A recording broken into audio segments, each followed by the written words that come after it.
Hey, hey, hey. Welcome to A Place to Yap, where big feelings meet even bigger opinions. I'm your girl Taj.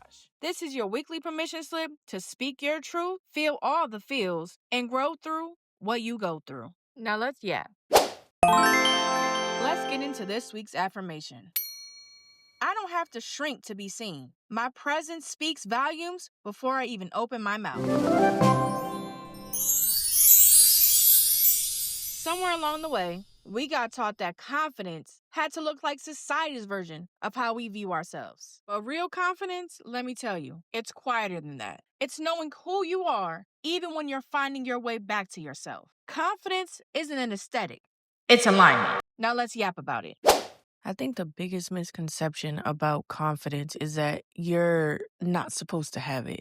Like, unless you either look a certain way or don't look a certain way. Like, when people ask you, how are you so confident? Or why are you so confident? Because I lack that confidence. I feel like the biggest thing that always gets me is the fact that it's automatically assumed that we are not supposed to have it. And the crazy part about it is, it goes across the board. If you fit the supermodel build, how are you that confident? If you fit the plus size build, how are you that confident? Disabled, how are you that confident? Any type of stigma, quote unquote, you're automatically asked that question across the board. How do you do it? How are you so confident? How can you wear that shirt? How can you wear those pants? How can you do it? And it's just like, is it not normal to want to wear a certain thing and feel like you look good in that specific thing without people feeling the need to project and criticize you at every given moment of every given day? Because even thinking about it, we always attribute everything to like, oh, it's social media. But I feel like prior to social media, I think social media is already just exposing things that people already experience outside. It could be in the sense of you just walking down the street and,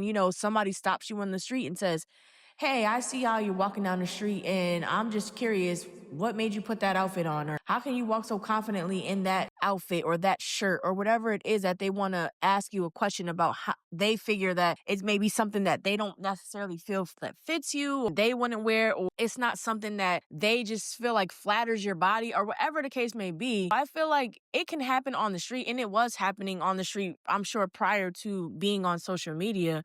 I don't know. I guess it just gets me that people just feel like confidence is something that's not normal. But insecurity is supposed to be normal. I'm supposed to buy a shirt and I'm supposed to question whether I look good in it or not. When it's like, why can't I buy a shirt and know automatically because that's my style or that's the style that I'm going for in the moment? I look good. I feel good. I feel great. And the only time that we question our confidence is usually when someone makes us feel like we're inadequate or that we don't look good because they feel like the color doesn't flatter us, the cut doesn't flatter us, the way we walk, the way we talk, the way we wear it doesn't necessarily flatter us in their eyes. So then we internalize that projection, that person's view of ourselves, and then it fucks with our confidence. And it's just like we fight so hard. And I'm saying we because I'm including myself in this topic of confidence. We fight so hard. Like, I am a plus size Black woman in the world. Not even just in America, in the damn world. Dare you be fat? And how dare you be a woman in this world walking through it with such confidence?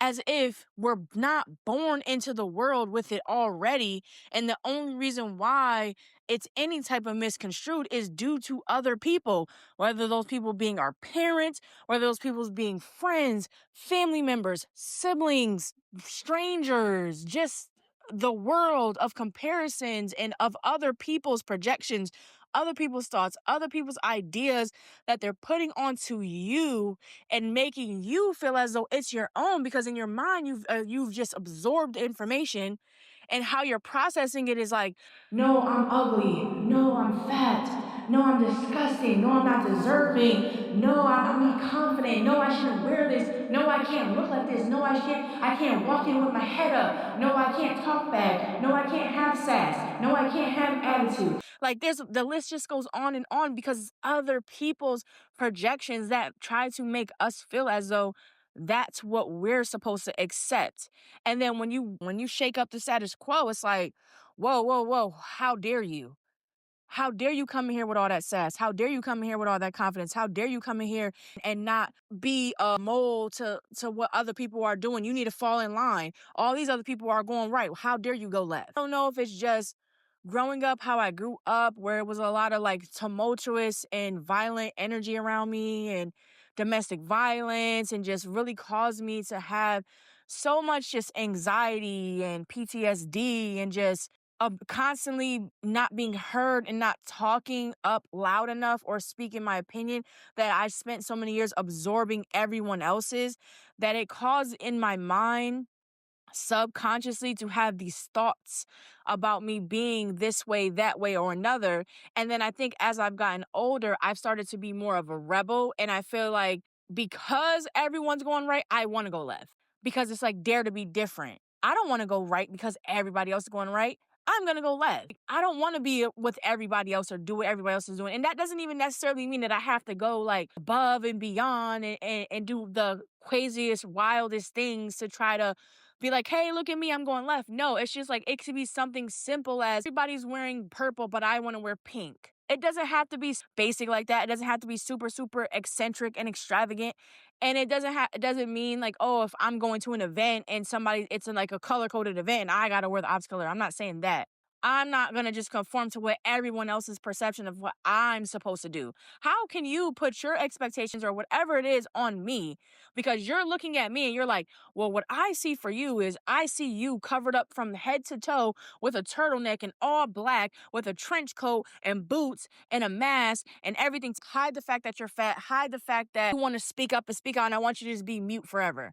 Like, why should I do that? Why should I appease you? Why should I not be myself because you feel like you can't be yourself, so how dare I be mine? What is the point? How does it make you feel better that someone else is struggling with their identity or their confidence or whatever the case may be? It's just really toxic. This week's Yap Back prompt is: what is one truth that you are finally ready to admit out loud? DM me or tag me at a place to yap so we can discuss. Now let's get into it.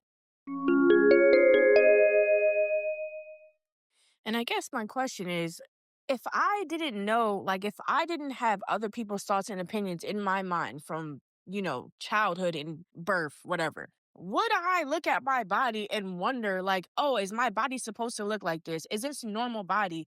After having children, are you supposed to automatically go back to looking a certain type of way? Is it normal to have stomach fat? Is it normal to have fat on your arms? Is it normal to have cellulite? Is it normal? Why is it that we are just made to feel like we are not good enough constantly? All the time. And it's crazy because I remember being in like middle school, high school, and I was struggling with my body image even then, and just not wanting the male gaze, being very just much, don't look at me, wearing big clothes to not be seen, not looking at my body, not really appreciating my body, not understanding my body, struggling with my body, looking at other women's bodies and being like, I want to look like that. Because I mean, my mom, there was times where I would complain about things and she would always tell me like, you're beautiful, you'll love this about yourself one day, you'll love that about yourself one day. It's not like I don't think my parents were necessarily pouring into me, but I definitely feel like because of how I grew up, it really caused me struggle with myself because I was always like in survival mode.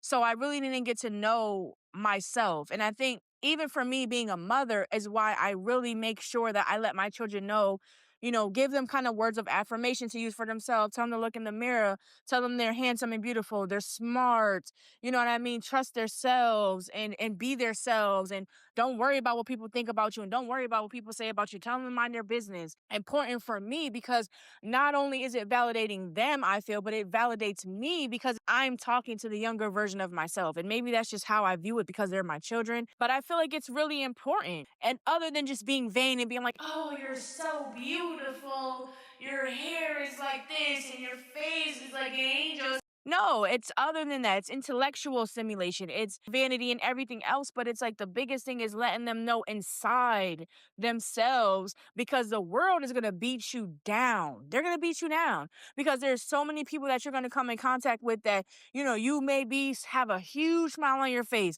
and they're having a horrible day. And as soon as they see your face smiling and acting like you don't got a care in the world, guess what they're going to do? They're going to try to attack. They're going to try to say something mean and hurtful and cruel because misery loves company and they want to bring you down. But if you don't have a good sense of yourself inside to understand and differentiate the fact that that is a projection versus that's you as a person, it's definitely something that I have struggled with and I still am working through currently. I feel like with age comes wisdom, knowledge, and understanding. So I'm excited about what I'm learning about myself and just how I'm viewing the world differently. I hope that I can continue to encourage people who look up to me, people that I come in contact with, people that I, cross paths with, switch our perception and learn from each other and not judge each other so much and not put each other down and walk through the world with confidence, no matter what other people may feel like we're supposed to look like or how we should look, because you can spend so much time, money, and effort changing with everything about yourself